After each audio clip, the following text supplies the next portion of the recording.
ಎಷ್ಟು ಚಂದ ಐತಿ ಎಣ್ಣ ಈ ಮುತ್ಯಾನ್ ಗುಡಿ. ಒಳಗ್ ಬಂದ್ರೆ ಹೊರಗೆ ಹೋಗಾಕ ಮನಸ್ಸು ಬರೋದಿಲ್ಲ ನೋಡ ಎಣ್ಣ. ಕುದುರೆ ಮೇಲೆ ಕುಂತು ಮುತ್ಯಾನ್ ಮೂರ್ತಿ ಸದ್ಯ ಎದ್ದು ಬರ್ತಾನೇನೋ ಅನ್ನೋಂಗೈತ್ ನೋಡಪ್ಪ. ಕೈಯಾಗ ಹಿಡಿದು ಕಡ್ಗ ಆಹಾ ಮಿರಿ ಮಿರಿ ಮಿರಿ ಮಿರಿ ಮಿಂಚತೈತ್ ನೋಡ ಎಣ್ಣ. ಎಣ್ಣ, ಈ ಬೀರೇಶ ಕುದುರೆ ಹತ್ತಿ ಕಡ್ಗ ಕೈಯಾಗ ಹಿಡಿಬೇಕಾದ್ರ ಏನಾರ ಕಾರಣ ಇರ್ಬೇಕಲ್ಲ ಅಣ್ಣ? ಕಾರಣ ಅದಾವ, 2-3 ಕಾರಣ ಅದಾವ.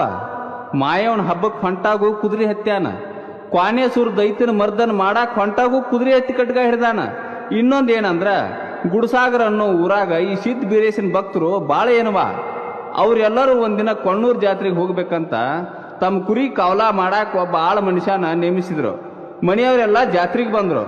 ಆಗ ಆಳ ಮಗ ಸಂಚಾನ ಕುರಿ ಮೇಯಿಸಿ ದಡ್ಡಿಗೆ ಹಾಕಿ ಅವಂಗೂ ಕೊಣ್ಣೂರ್ ಜಾತ್ರೆ ನೋಡೋ ಆಸೆ ಆತು. ರಾತ್ರಿ ಕುರಿಗಳು ಅಷ್ಟ ದಡ್ಡಿಯಾಗಿ ಬಿಟ್ಟ, ತಾನೂ ಜಾತ್ರೆಗೆ ಹೊಂಟ ಬಂದ ಬಿಟ್ಟ. ಆಗ ಕಳ್ಳರು ಕುರಿ ಹಿಂತೆಗೆ ಯಾರೂ ಇಲ್ಲದ್ದು ನೋಡಿ ಕುರಿ ತುಡುಗು ಮಾಡೋ ಹೊಂಚ ಹಾಕಿದ್ರು. ಆಗ ಸಿದ್ಧ ಬೀರೇಶ ನನ್ನ ಭಕ್ತರ ಕುರಿ ಕಳ್ಳರು ತುಡುಗು ಮಾಡಿ ನನ್ನ ಭಕ್ತರ ಬಾಳೆ ಹಾಳು ಮಾಡ್ತಾರ ಅಂದವನ. ಕುರಿ ಕಳ್ಳರನ್ನ ಓಡ್ಸಾಕ ಹೊಂಟಾಗೂ ಕುದುರೆ ಎತ್ತಿ ಕಡ್ಗ ಹಿಡ್ದಾನವ ಇವ. ಆಗ ಗುಡಸಾಗರದಾಗ ಈ ಮುತ್ಯಾನ ಹೆಜ್ಜೆ ಮುಡಿದ್ದು ಅಂತ ಅದ ಹೆಜ್ಜಾನ ಮಣ್ಣು ತಗೊಂಡ ಅಲ್ಲಿ ಬೀರೇಶನ ಗುಡಿ ಕಟ್ಟ್ಯಾರವ, ಬೀರೇಶನ ಗುಡಿ ಕಟ್ಟ್ಯಾರ.